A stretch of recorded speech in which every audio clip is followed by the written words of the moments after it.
Sir, that room's quarantined. Family only. Well, I just brought some flowers for Miss English. I don't think she's allowed plants or flowers. Oh. Well, maybe you can take them then for your desk or the waiting room. Oh, thank you. You're welcome.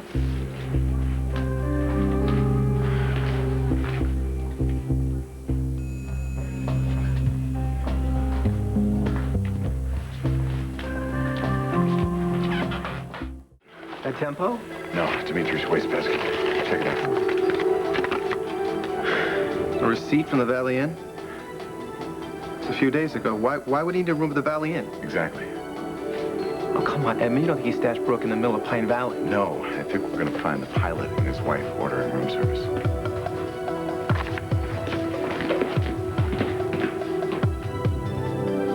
Listen. I don't want to lie to you. And you're right. We're not going to go back to Pine Valley. I'm running from the law so that you and I can always be together. And I don't know if it's the right thing to do. But it seemed to be the only hope at the time. I know. I don't want you to go to jail. Okay, so then this is what we have to do. We can't let anybody know where we are. For a while. Just for now. Not even Dad?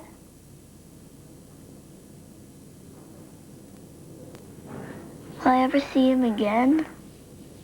Oh, yes. Of course you will. Of course you will. In time. What about Junior and Aunt Phoebe and Laura and Dixie? I'm not sure, honey.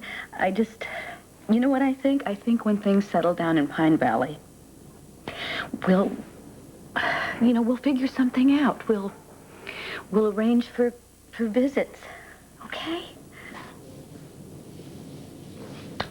I just think that right now we have to be very careful so that nobody follows us. Understand? Okay. All right. Oh, you want to go to bed? Can I leave the light on? Sure. Good night, sweetie. I'll be in a minute to tuck you in, okay?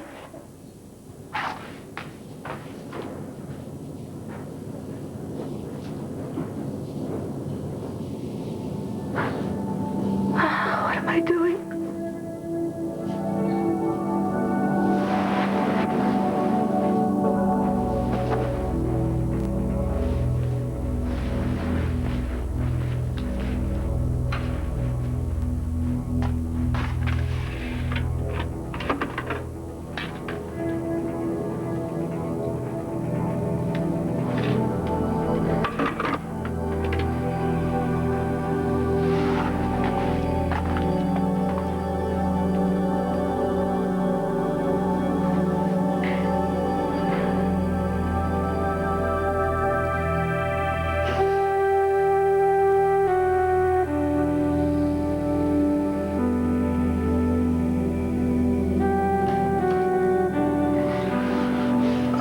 Dixie.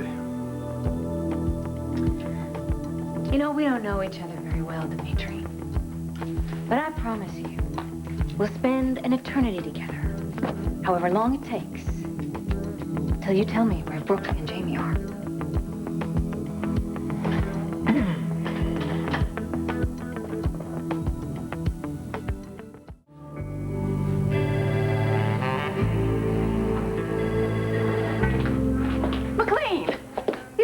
I'm going to be forced to ask for a bench warrant for your arrest. I think we're here for the same reason, Miss Kiefer. What?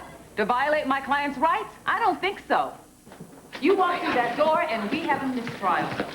No, what we have is maybe a case of the flu, or whatever it is Miss English claims she has. Miss English has pneumonia. Or didn't you read my brief? I read every word that you write, Miss Kiefer. And it's clear to me that you're very concerned about your client's health. Yes.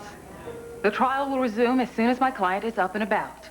Well, in that case, I suggest you take a peek into that room. I'm not leaving until you tell me what you've done with Brooke and Jamie. Dixie, can I get you some coffee? Or perhaps you would like a cup of decaf. No, thank you, Dimitri. All I want is information. Well, I can only tell you what I've already told my brother and Tad, although I give them high marks for sending such a lovely emissary. Do you ever listen to the way that you talk? It's like you're lord of the manor and the rest of us peasants should just pray for the day we can get down on our hands and knees and kiss your butt. It's not my intention to offend you, Dixie. Yeah, I really don't understand why Edmund and Tad haven't roughed you up a little bit more. You don't look like much to me. You have this lovely empty space between your eyes that's just dying for the heel of a woman's shoe, which, trust me, I would be happy to provide.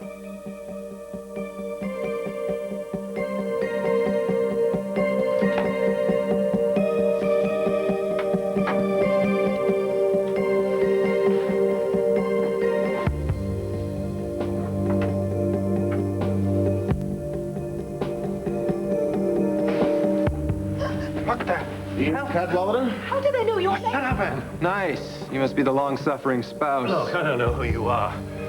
But I think you've made some kind of mistake. I suggest you leave us in peace before someone gets hurt. Trust me. Somebody's already been hurt. Captain Cadwallader, you recently piloted the Marick jet from the Marick Enterprises airstrip. On board were 2 passengers, Brooke English and her son, Jamie. Where are they?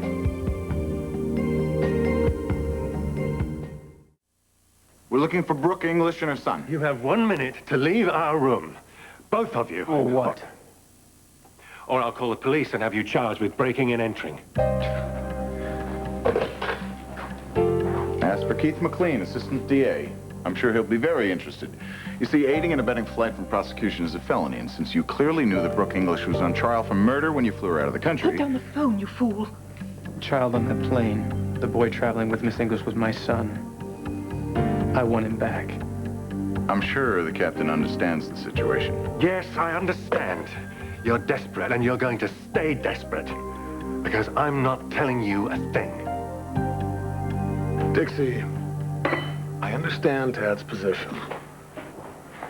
Tad doesn't have a position, Dimitri. He has rights, which you have violated. All right. What about Brooke's rights? Now, she has the right to a fair trial, which isn't going to happen, not now, not here. Now, I will be happy to arrange for Tad to visit his son when the time is right, but I will not allow Brooke to spend the rest of her life in prison when there is a reasonable alternative right now. You will be happy to arrange for Tad to see his son when you think the time is right? Who the hell do you think you are? Brooke's friend. Did it ever occur to you that your friend might have changed her mind? No, I seriously doubt that. She has had a number of weeks to come to the decision she has made. Yes, and what if she regrets it? There is still some time, Dimitri. Tad has set it up so she can come back here without anybody ever knowing that she's been gone. He's given her a second chance. A what? I mean, nothing has changed. The press still wants blood. The prosecution's case still stands. And Brooke has had a chance to see what it's like to be on the run with a little boy. She is an intelligent woman. I just say that we let her decide. You call her, tell her what the situation is, that she has got a second chance. And then, if she wants to stay gone, fine, all right? At least Tad will have the opportunity to undo what he's done. Please, Dimitri, if you've done all this for Brooke. Listen to me. I will not have Brooke pressured. Excuse me, Mr. Marick. Do you know where Mr. Grey is? I just can't seem to settle her down, and Peggy won't be back for hours. Oh, Madeline, are you giving Stella a hard time? Come here, you little darling. You come to your Uncle Dimitri and you tell me all about this, all right? Let's get that little doll right there. Yes, darling. Now, what's wrong, sweetie? You miss your daddy? Is that it? Is that what's going on here? Is that what's going on, darling? Such a pretty girl, you know that? Such a pretty little girl. Yeah. And exactly what is it that you expect me to see? Help yourself.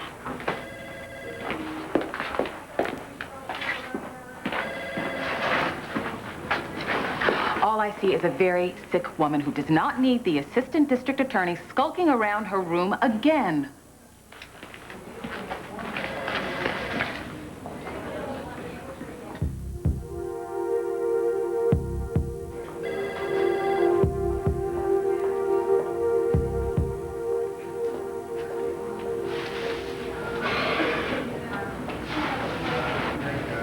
Okay, Miss Kiefer, I'm wrong and you're right.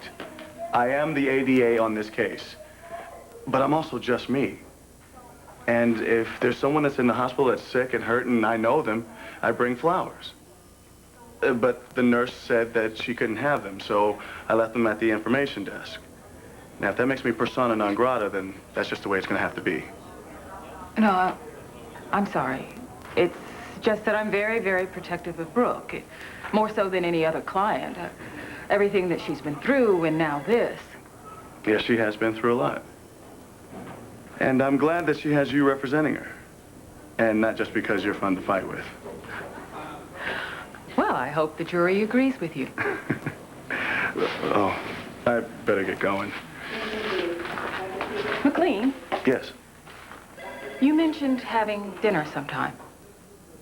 Yes, I'd like that very much. Well, maybe if the ADA and the counsel for the defense could stay at home some night next week, perhaps Belinda and Keith could get some dinner. Well, Keith would be very happy to have dinner with Belinda. Say the Valley Inn? Belinda likes the Valley Inn. Good.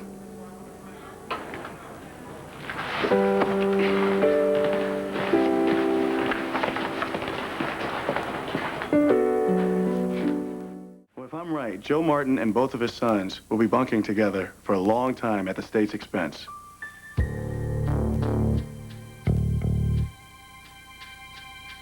How much did my brother pay you?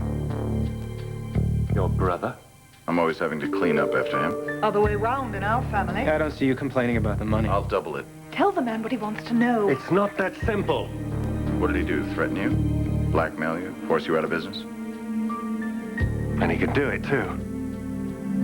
And then where would we be? Working for me or someone I know? You don't have a choice, Ian. Where's Jamie? What did you do with my boy? If you don't tell him, I will.